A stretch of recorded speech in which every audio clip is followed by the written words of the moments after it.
नमस्कार, मेरा नाम है शुभम गुप्ता और आप देखना शुरू कर चुके हैं वीके न्यूज। आज की एक खबर उस राजनीतिक माहौल से आ रही है जहां डर को हथियार बनाकर वोट मांगे जाते हैं, संसद को हंगामे का मैदान बनाया जाता है और चुनावी मैदान में बार बार हार के बावजूद सड़कों पर शोर मचाया जाता है। राहुल गांधी, कांग्रेस और कुछ विपक्षी दल एक ही राजनीति चुन रहे हैं, डर की राजनीति।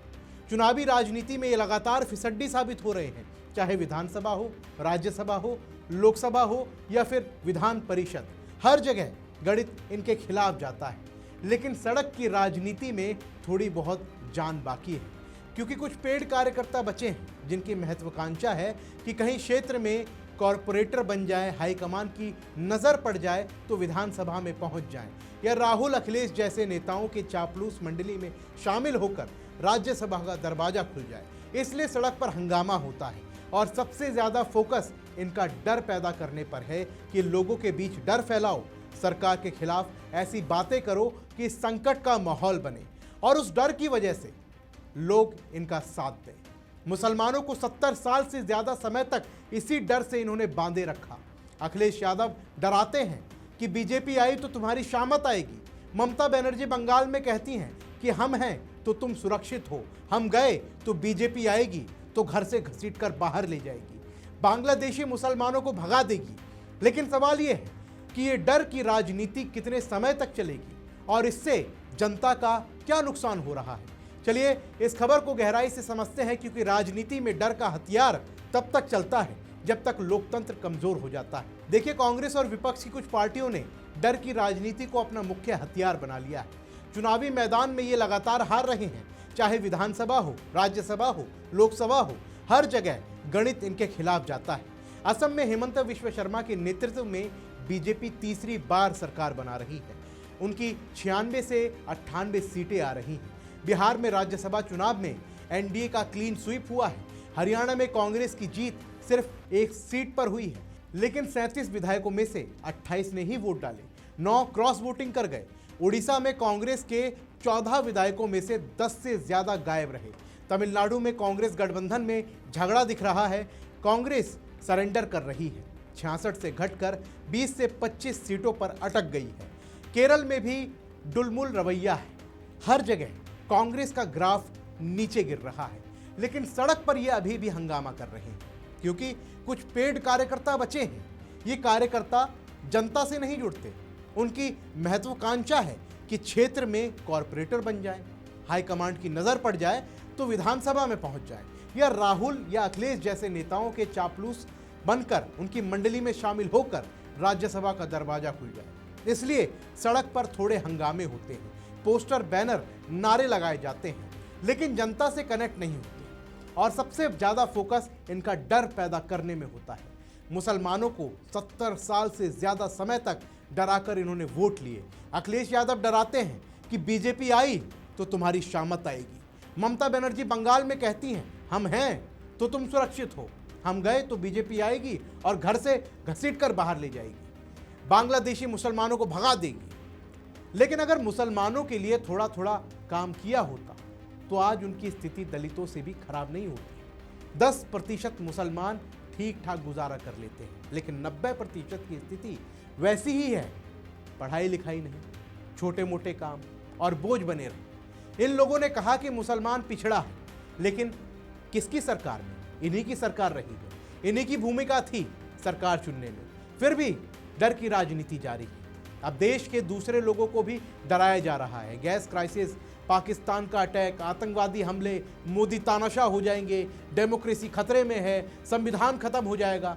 राहुल गांधी संविधान की किताब लेकर घूमते हैं, कहते हैं कि मोदी संविधान बदल देंगे। ये सारी डर की राजनीति है, इसलिए संसद में भी यही डर घुसेड़ने की कोशिश की गई। स्पीकर के खिलाफ नो कॉन्फिडेंस मोशन, चुनाव आयुक्त पर इम्पीचमेंट मोशन, सिर्फ डर दिखाने के लिए। पता था कि पास नहीं होगा, लेकिन डर फैलाना था।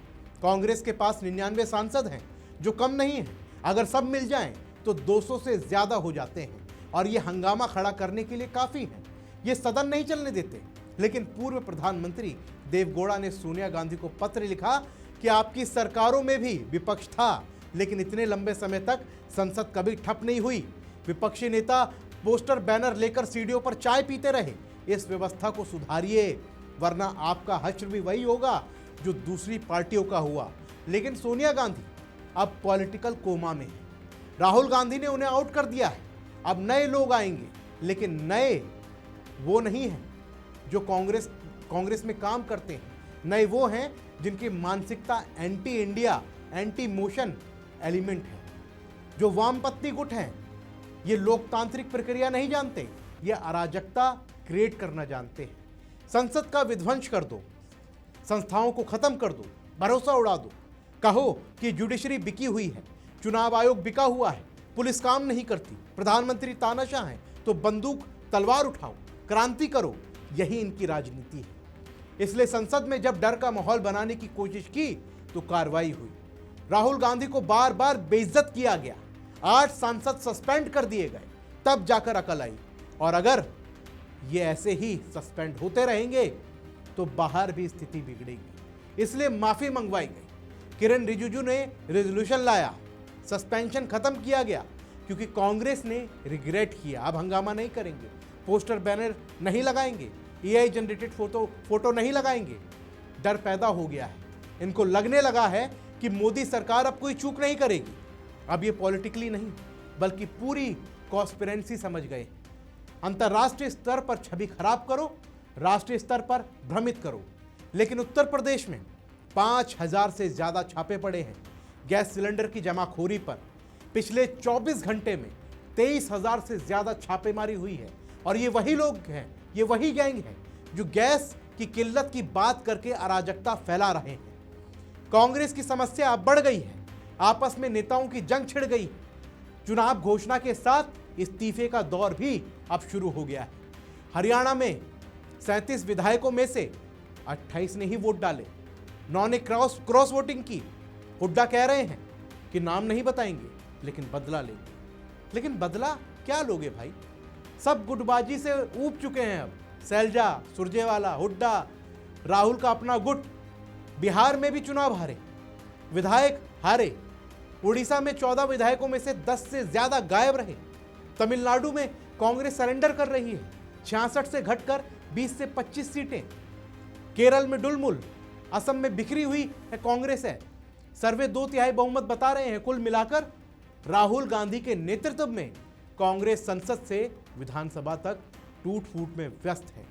डर की राजनीति करते करते चुनावी राजनीति अब छूट गई है। अमित शाह ने कहा था कि कांग्रेस मुक्त भारत, और लगता है ज्यादा समय नहीं बचेगा। कांग्रेस धीरे धीरे नीचे गिर रही है। जैसे मायावती की पार्टी, कम्युनिस्ट पार्टियां बिखर कर खत्म हुई, राहुल के इर्द गिर्द वामपंथी गुट है, एंटी इंडिया मानसिकता है। ये कांग्रेस का भी खात्मा कर देंगे। और आप क्या सोचते हैं कि क्या डर की ये राजनीति अब खत्म होगी या कांग्रेस और नीचे गिरेगी? कमेंट बॉक्स में अपनी राय हमें जरूर बताइए। इस वीडियो को लाइक कीजिए, शेयर कीजिए। मिलते हैं अगली वीडियो में, तब तक के लिए जय हिंद।